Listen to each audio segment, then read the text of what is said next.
और लेकर जाओ अपनी शानदार बहू को डॉक्टर रुबीना के पास, जो मेरी रेपुटेशन पे धब्बा लगाने में कोई कसर नहीं छोड़ती। मैं आपको समझाती रही कि मेरी पढ़ाई, मेरी हाउस जॉब, मेरी रेजिडेंसी के बीच में अब वो एक दिन भी वहां काम नहीं करेंगी। ये अक्कड़, ego, selfishness. Can you be quiet? आपकी मोहब्बत खत्म हो गई है तो लाजिम है मैं भी मोहब्बत छोड़ दूं। ये तो शुरू से तुम्हारे अंदर थी, तुम्हें तो कभी ना सुनने की आदत ही नहीं आई। जब से इसकी शादी हुई है सूली पे टंगा के रखा हुआ इसने हमें, कभी कुछ या कभी कुछ।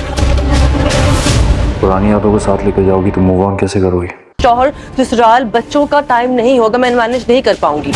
डॉक्टर बहू के एपिसोड 27 के प्रोमो में दिखाया जा रहा है कि सानिया ने डॉक्टर रुबीना के हॉस्पिटल ज्वाइन कर लिया है एज ए रेजिडेंसी के तौर पर। उधर शाहनवाज को पता चल जाता है तो वो अपनी बीवी को बहुत ज्यादा बातें सुनाती है कि ये तुम्हारी वजह से सब कुछ हो रहा है, तुमने अपने फेवरेट बहू को सर पे चढ़ाया हुआ है और तुमने रुबीना के हॉस्पिटल में उसको रेजिडेंसी की इजाजत दे दी है। तो इस तरह से शाहनवाज बहुत ज्यादा गुस्से में होता है और वो डॉक्टर रुबीना के हॉस्पिटल में जाता है और उसको कहता है कि मेरी बहू को अपने हॉस्पिटल में रेजिडेंसी आपको नहीं देनी चाहिए थी। तो डॉक्टर रुबीना उसको बहुत ज्यादा बातें सुनाती है और कहती है कि तुम्हें हमेशा से ही अकड़ है और तुम्हें ना सुनने की बिल्कुल भी आदत नहीं है, तुम्हें चाहिए कि तुम ये आदत अभी से अपनी बदल लो। इधर सलमान सानिया को बार बार कॉल करता है और सानिया अपने बिजी शेड्यूल की वजह से उनकी कॉल अटेंड नहीं करती। तो सानिया अपनी सास को बातें सुनाती है कि मैंने आपको कहा भी था कि सलमान के लिए कोई और बहू ढूंढे, मुझे हॉस्पिटल की ड्यूटीज होने की वजह से मैं सलमान का और अपने घर का ख्याल नहीं रख पाऊंगी और ना ही मेरे पास कोई फैमिली बनाने का टाइम है। इधर सानिया की अम्मी सानिया को बहुत ज्यादा बातें सुनाती है और कहती है कि जब से इसकी शादी हुई है हम पे मुसीबत आ गई है, ये किसी की भी बात नहीं सुनती, जो करती है वो आप खुद का करती है और किसी